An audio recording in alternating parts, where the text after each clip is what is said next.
2 years ago at the Munich summit, we had a rather lively discussion about user space verification. I think we repeated that last year, and I see that it's already on the board for this year as well. What I want to, and also we have quite a few talks at this summit that at least touch on some aspect of user space verification. So that's great. What I want to talk about today is imagining what it would be like to kind of go harder. What would be the ideal that we could achieve with user space verification? My understanding of this is still evolving, but this is roughly what I think. We would like foundational verification of deep properties of dynamic systems comprised of trusted and untrusted components. Okay, let's unpack that. Foundational verifications means we want machine check proofs in a mathematical logic where we only assume sort of the well-accepted axioms of mathematics, and we define an operational semantics of a machine, and we do proofs with respect to that semantics.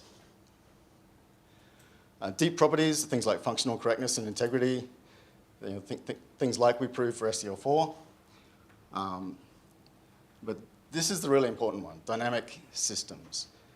Won't be talking much about dynamic things today. This is supposed to be our first steps. I think that's at least the second step. But we're talking about systems, not just individual components, but systems of concurrent components and their interactions. And then trusted and untrusted components means we need to reason about systems where our properties depend on the behavior of trusted components, but don't depend on the behavior of untrusted components. So properties that hold even when a component is compromised. Okay, so what does this look like? So we've had some people talk about push-button methods of verification for components in operating systems, but when you want to reason about, do foundational proofs about systems of concurrent components, I think there's no option but to identify the structures, abstraction, modularity, things that we can exploit to find compositional principles of reasoning. Of course, once we have that structure, then we can automate within that structure for some benefit.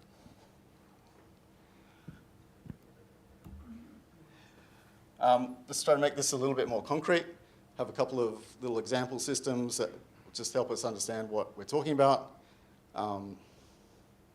This is the kind of system where we might build at Crichton. Imagine a system that's connected to two networks. One network that needs to be protected, like an industrial control system, and an untrusted network like a corporate network or even the internet. And a system in between that allows some communication, but in a controlled way. And so somehow we need to protect the secure subsystem from the insecure subsystem. So we have some trusted components in the middle that enforce that separation. And a thing about this system is we have a two-port NIC where there's a page of memory mapped I/O registers. It means we need a single driver that crosses both domains.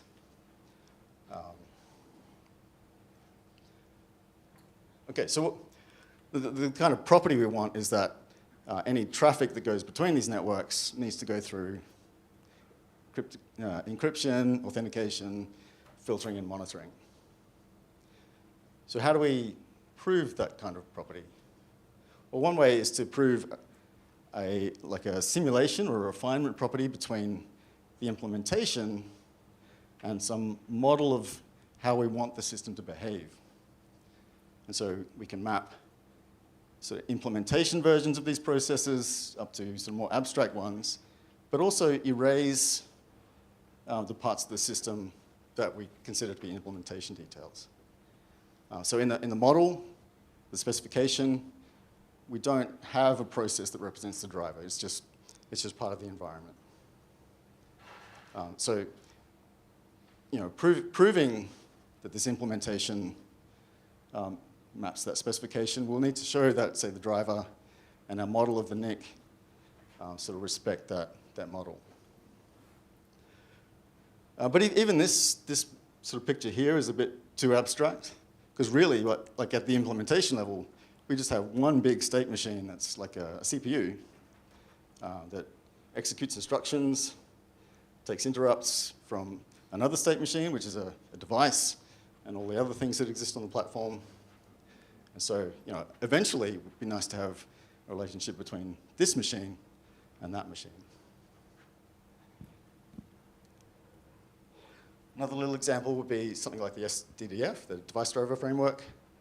I think this would be a nice little example to sort of start doing some experiments with, because we already have like a very nice separation of concerns. We have relatively simple components, but some interesting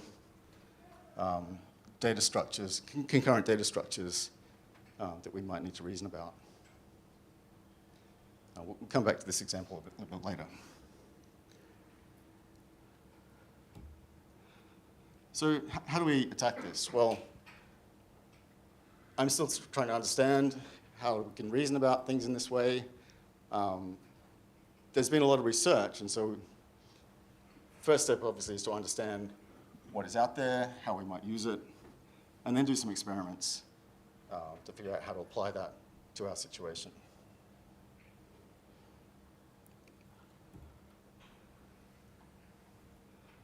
Okay, yeah, like I said, there's been a lot of research, and this is like the family tree of concurrent program logics.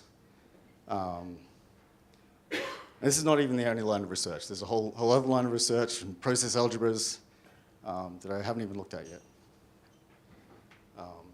So we're going to just briefly pick a few of these to sort of get a sense of the progress that's been made, and also just understand some of the concepts and how we might apply them. But to get started, we go, like Gernot said, everything starts in the 60s and 70s. Go all the way back to 1969 when Tony Hoare proposed Hoare logic. Because a lot of the logics we look at are derivatives of Hoare logic. It's a very simple statement, way to specify programs. We specify a triple with a precondition, some program fragment, and a postcondition. So when we write that assertion, what we're saying is that if C starts executing in a state satisfying P, then we end up in a state satisfying Q.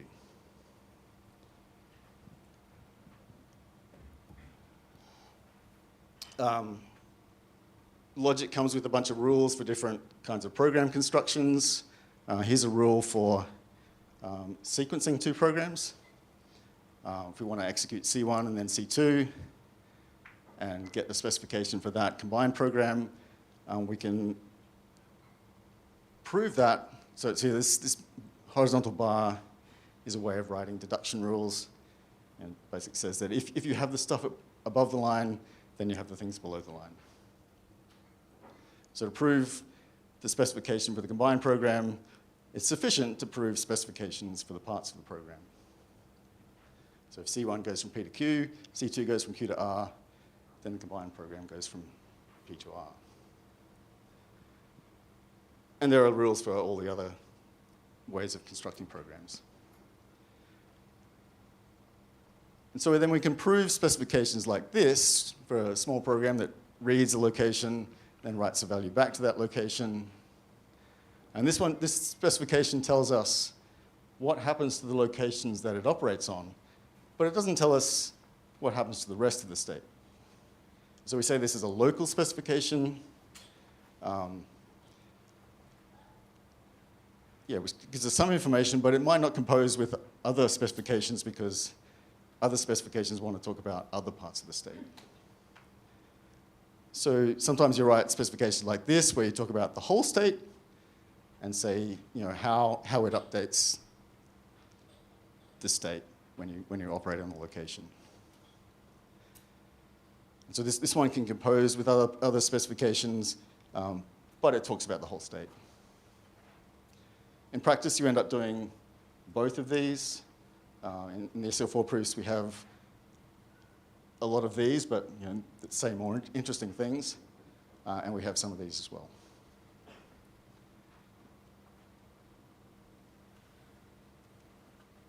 Okay, so we say that Hoare logic gives us sequential reasoning. It doesn't have very good support for what we call local reasoning, where we prove a specification about what something does to its local, things it's locally interested in, and gives us a way to sort of lift that into a broader context. So then in the early 2000s, separation logic was proposed to give us better local reasoning. It adds a couple of new logical connectives. The main one we're interested in is the separating conjunction. This is like a logical and, but it has a notion of resources that it's talking about.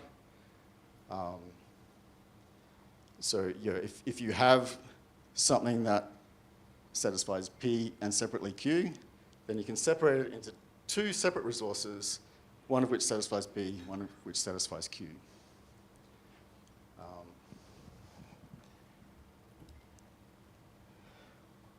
What kinds of things can we talk about as resources? The canonical example is a heap. So a heap consists of a bunch of locations, and you can talk separately about different locations. So the primitive heap assertion is the maps to operator. So when L maps to V, then you're asserting that there is a location L, and it contains the value V. And then when we say that we have two of these separately, then we're not only saying that L1 contains V1 and L2 contains V2, we're saying that L1 and L2 are distinct locations.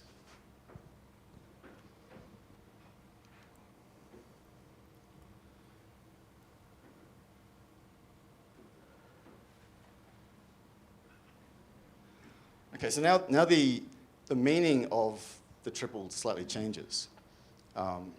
We're not just saying that we go from state satisfying P to one satisfying Q.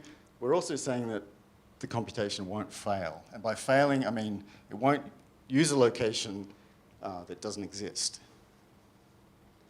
And a consequence of this is that everything that C touches has to somehow be represented in the precondition P. And so the triple kind of has this notion of ownership. So that the footprint of C must be represented in the precondition P. And from this, we get this idea of a frame rule, where if we know that C only operates on things that are mentioned in P, then we can add some separate resource R and know that that will be preserved through the computation. So this gives us better local reasoning, because we can write a specification that just talks about the things that C is interested in, but then lift that into a bigger context.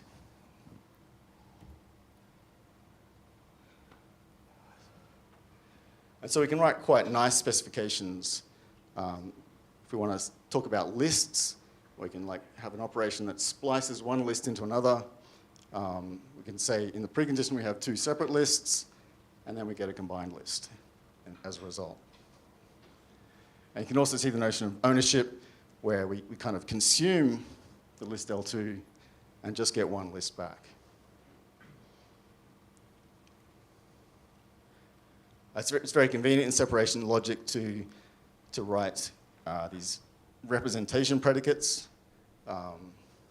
like for a list that relates a location to a set of values in that list. You can write it by two cases. In the empty list, we just say that the head points to nil. And in the case where we have a value x, we can say that the head points to a cell containing x and the next pointer, and then separately there's a list at the next pointer. You can also do this in ordinary Hoare logic, but then you typically have to then carry around more information about whether lists are distinct.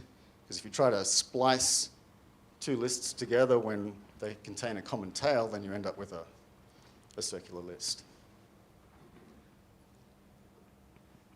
So how would we prove a theorem like this, where we take three lists and splice them all together.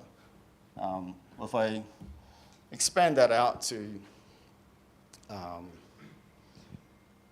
sort of using the sequencing rule and sort of show the assertion that's true in between the two steps, you can see that this second step is just an application of the rule we proved before.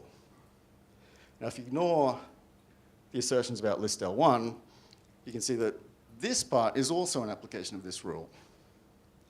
And it's the frame rule that allows us to carry through this information about L1 in this step.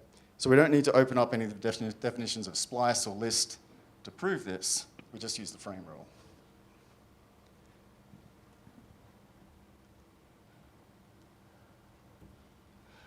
Okay, so separation logic gives us better data locality. We can do local reasoning about data structures.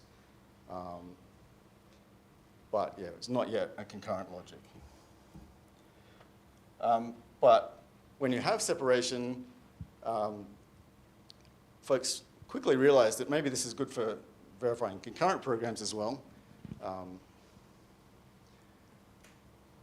So there's a parallel composition rule that says that if you have entirely separate resources used by separate programs, then you can just run them in parallel and know that there's not going to be any interference. Of course, concurrent programs don't always have this property, so you also need some way to reason about shared resources. So the original concurrent separation logic proposed this idea of resource invariance, where you have locks that are associated with some invariant that controls resources protected by the lock. And so if you want to show that taking the lock and doing something with its resources can take you from P to Q, then it's sufficient to prove that you can use C with the resource invariant. But you have to give the resource invariant back at the end of C before you release the lock. So here's a really simple example where we have a lock called lock, and it controls a sort of one-place buffer resource. And to operate on that buffer, we need to take the lock before we can read the buffer.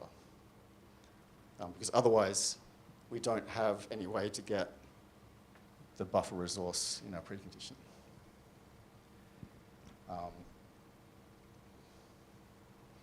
This is not a very good resource invariant because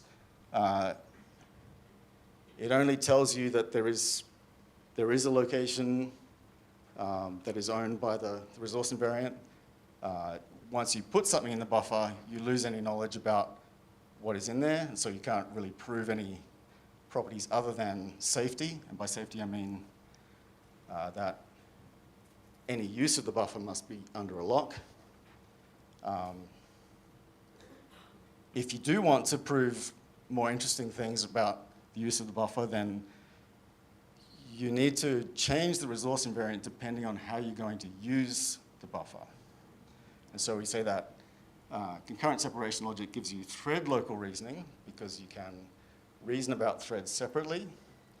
It can give you data local reasoning in the same way as separation logic, but it doesn't give you abstraction because you have to break the abstraction to make a new resource invariant depending on how you're going to use the resource.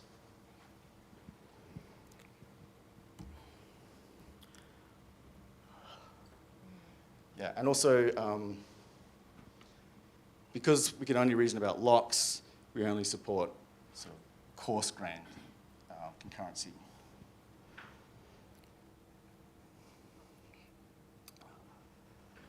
Okay, so to reason about fine-grained concurrency, we go all the way back to 1983. Corey yesterday mentioned rely guarantee logics. Rely guarantee extends Hoare logic with rely and guarantee conditions, which tell you about what atomic transitions you're allowed to make. The rely guarantee, the rely condition says what steps the environment is allowed to take, and the guarantee condition says what steps I'm allowed to take. And this gives us a way to reason about threads compositionally in that you can reason about a thread in terms of its rely and guarantee conditions, and then reason about the combination of threads entirely in terms of the rely and guarantee conditions.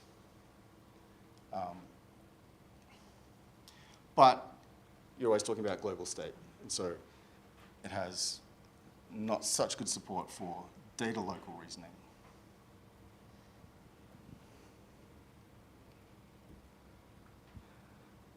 Okay, so what do we have so far? We have a couple of logics, rely guarantee and concurrent separation logic, that have different advantages and disadvantages. So the obvious question is, can we have both? So there's a long line of research about hybrid logics. That was the big picture I showed before. Just briefly discuss some of them.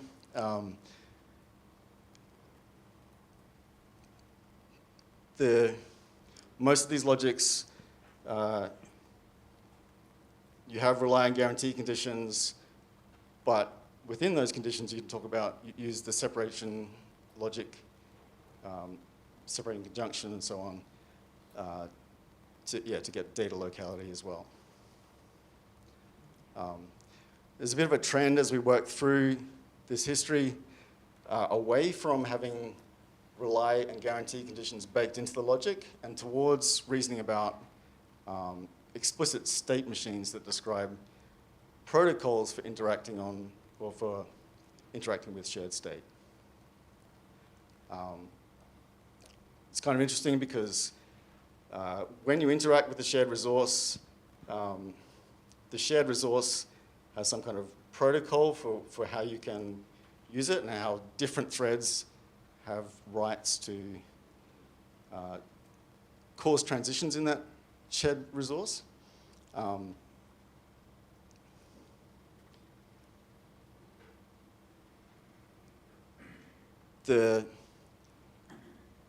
In the original rely guarantee, that knowledge of that state transition system is kind of distributed over the rely and guarantee conditions of multiple threads.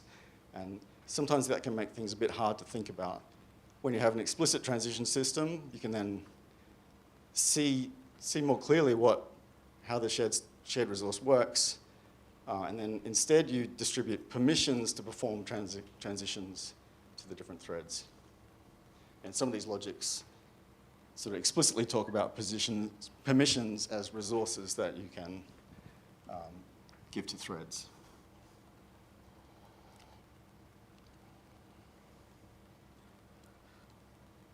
Most of these logics, though, they're kind of one-off experiments where you kind of develop the logic from scratch every time. And so the next step is to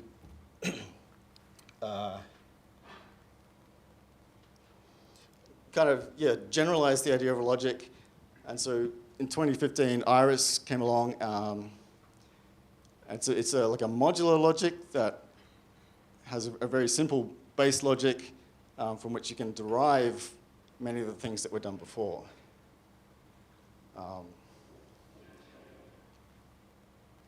So there have been a lot of things that are built on top of Iris in a common framework. And so this is quite interesting because it allows us to get all the things we had before, but also to build on them to do new things. This means that Iris is kind of difficult to ignore, and that if we're trying to figure out how to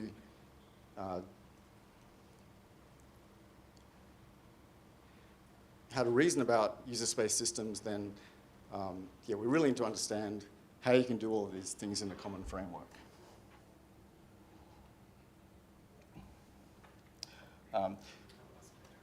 But there's a problem looming on the horizon, which is that Iris exists in the Coq prover, but these proofs and specs live in Isabelle. So we have a choice we'll have to make at some point. Do we bring a framework to Isabelle so we can interact with the SEL4 spec, or do we take a copy of the specification over to Iris? And there are risks and a lot of work to do in both cases. To implement a framework in Isabelle, we need to think about what features we need and whether the implementation of those features ports. There might be research to figure out how to port those features. But in this case, there's a lot of work to sort of figure out how to port the spec and make sure that it is correct. So we want to mechanize that somehow.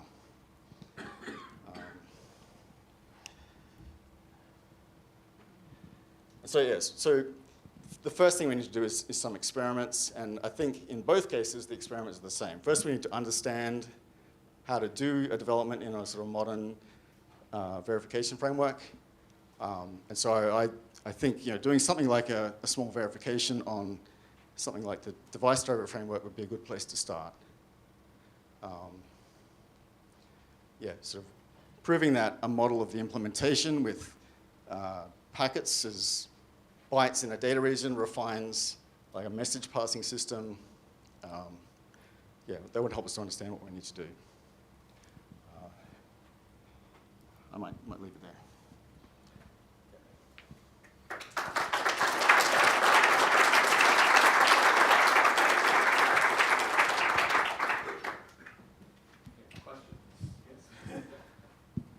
The question is quick. All these separation logic tools are kind of cool, but my litmus test for them is how much pain is it to do a doubly linked list? Have you tried? Oh, that's quite easy. Good. then Reynolds' very first paper. All right. Cool. I can show you how to do an Iris if you like.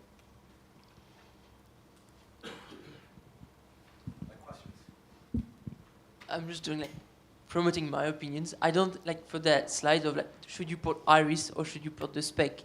To me there's no question.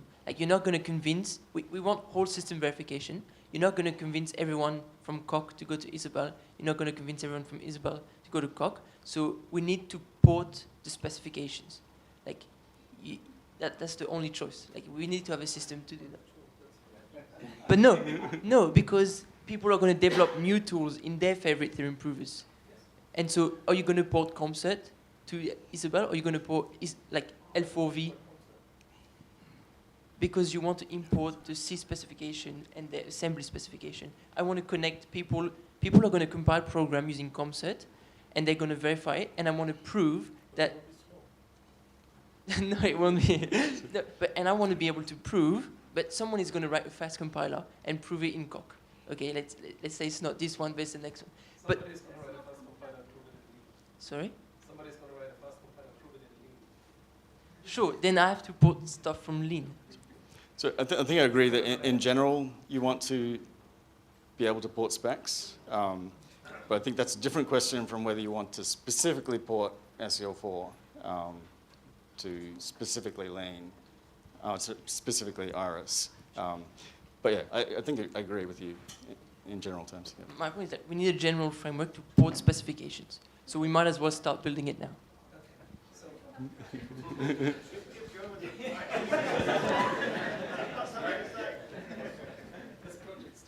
So this dilemma that you present here seems to be quite all or nothing, but I mean, is it necessarily the case that you need to have the SEO4 kernel spec in Iris to have it, provide assurance that we then use for userland programs, right? So okay, technically there's a gap, but what you're saying here is as if to imply that we would connect the two, like the spec of the kernel as it exists, right, in Isabelle right now, to any kind of reasoning you're going to do about the user space. So is that what you're saying? Because I feel like there's a middle ground where you can have some abstraction of what the kernel is doing that is suitable, and it doesn't need to be in the same tool to be convincing. It just needs to be understandable. And it has to correspond in the way that's evident to anyone looking at it, but it doesn't mean they have to be in the same tool, right? So. I mean, I guess the fundamental problem is that we need some specification for the machine we're verifying against, which would be SEL4, in the tool that we're verifying things in. And we want some confidence that that specification corresponds to the specification where we verify that SEL4 does what we mean. So yeah, we need some way of convincing ourselves that the semantic gap doesn't matter. I agree, yeah, okay, Yeah. so let's definitely have a chat about that, Yeah. and I'll have more to say about that tomorrow. Yeah.